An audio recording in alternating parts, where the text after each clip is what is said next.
We have 2 thumbs up. Drivers, hands off controllers in 3, 2, 1, go! And the robots are off. Purple Arboreals going in for that.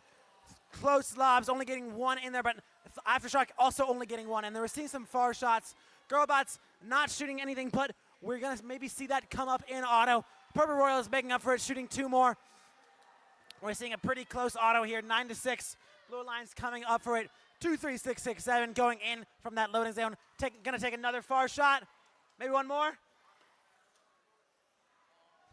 And I think that is going to be it for auto. We're seeing a lot of concentration around the blue ramp. Aftershock is going to have their fair share of pickings from these artifacts as soon as the teleop starts. However, Red Alliance might be going over there to steal. We'll see how this teleop goes.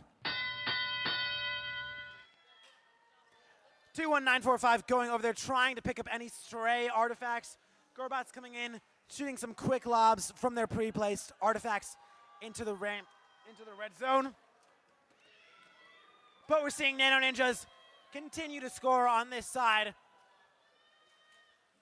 Easily putting these in. We're seeing some from the Aftershock. Moving around, playing some defense. Might be going in to pick up some from the loading zones. We'll see 9980. Moving around, doesn't seem to be picking up many artifacts. Mostly just kind of playing defense on some of these Red Alliance robots.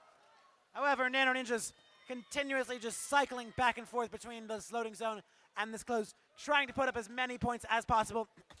But Red Alliance has taken the lead by about 4 points. Nano Ninjas is going to hope to make this back.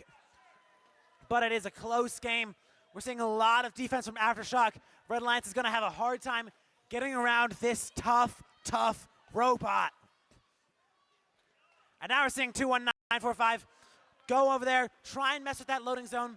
We're seeing a lot of artifacts over in that blue loading zone right by the blue tunnel. And now 23667 is going to go and take advantage of those. But 21945 playing some good defense, forcing some traffic in the middle there.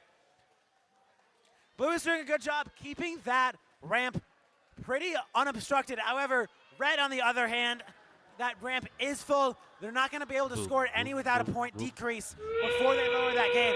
And lowering that gate is going to lead to an abundance of artifacts over there for Blue to take advantage of. Without that, Blue might be able to continue to keep this lead.